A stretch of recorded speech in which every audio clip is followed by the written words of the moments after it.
নবীর একজন সাহাবী হযরত বেলাল, রাসূল পাক সাল্লাল্লাহু আলাইহি ওয়াসাল্লাম প্রথম আসমান থেকে দ্বিতীয় আসমান, দ্বিতীয় আসমান থেকে তৃতীয় আসমান, তৃতীয় আসমান থেকে চতুর্থ আসমান, চতুর্থ আসমান থেকে পঞ্চম, এইভাবে ষষ্ঠ সপ্তম। যখন রাসূল পাক সাল্লাল্লাহু আলাইহি ওয়াসাল্লাম আল্লাহর দিদারে গেলেন, আল্লাহ ডাক দিয়ে কয়, বন্ধু আমার কাছে এসেছো, আমি আল্লাহ তোমার নিদর্শন দেখাবো।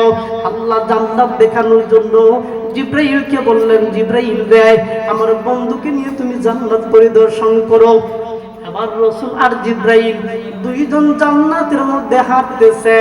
রাসূল বলেন, আমরা দুইজনের পায়ের আওয়াজ আমি রাসূল পাইলাম, কিন্তু রাসূল জিব্রাইলকে বলেন, ও জিব্রাইল তুমি আর আমি, আমরা দুইজন হাঁটতেছি, জিব্রাইল রে পিছন দিক থেকে আরেকটা পায়ের আওয়াজ আসতেছে। জিব্রাইল রে পিছন দিক থেকে আরেকটা পায়ের আওয়াজ পাওয়া যায়। ও জিব্রাইল, আল্লাহ তো তোমার আমার জান্নাতে যাওয়ার পারমিশন দিছে, তৃতীয় নম্বর লোকটাকে।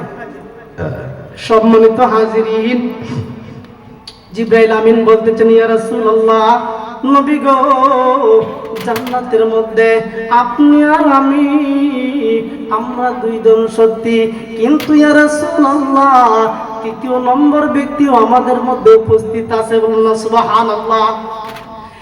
জিব্রাইল তিন নম্বর ব্যক্তি উপস্থিত, তোমার আমি দেখতেছি, আমারে তুমি দেখতেছো, তিন নম্বর লোকটাকে।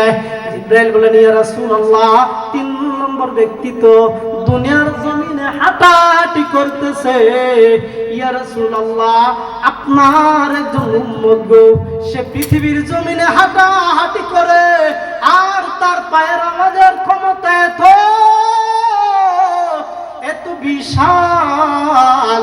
এবার জিব্রাইল বলেন, ইয়া রাসূলুল্লাহ নবী গো তার পায়ের আওয়াজের ক্ষমতা এত বিশাল, আল্লাহ পাক রব্বুল আলামিন তার এত ক্ষমতা দিয়েছেন গো, তার সে এত ক্ষমতাবান হয়েছে, সে দুনিয়ার জমিনে পা দিয়ে হাঁটে, আর ওই পায়ের আওয়াজটা প্রথম আসমানকে অতিক্রম করে নিয়েছে, দুই নম্বর আসমানকে অতিক্রম করে দিয়েছে, তার পায়ের আওয়াজ তিন নম্বর আসমানকে অতিক্রম করে দিয়েছে, চার নম্বর আসমানকে অতিক্রম করে দিয়েছে।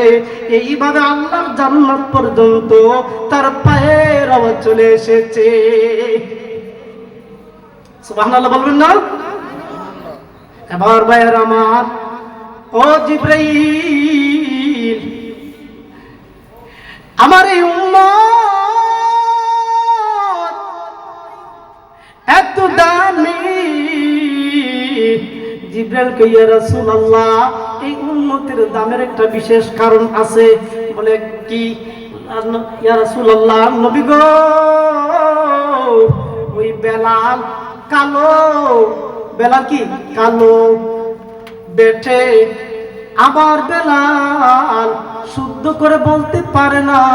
দুগুণ আমার কেন? কারণ বেলালকে তার মনে কাফের ছিল, ওই বা উত্তপ্ত বালিকা মরুভূমির মধ্যে তারা শোয়াইয়া দিত রে, উত্তপ্ত বালিকা মরুভূমির মধ্যে শোয়াইয়া তার শাস্তি দিয়া বুকের উপরে পাথর চাপা দিয়ে বলতো, এক আল্লাহকে ছাড়ো, আমাদের মূর্তিগুলাকে তুমি মেনে নাও। তখন ওই বেলাল চিৎকার মেরে বলতো, জীবন যায় যাবে, জীবন যায় যাবে, কিন্তু আমি আল্লাহকে ছাড়বো না।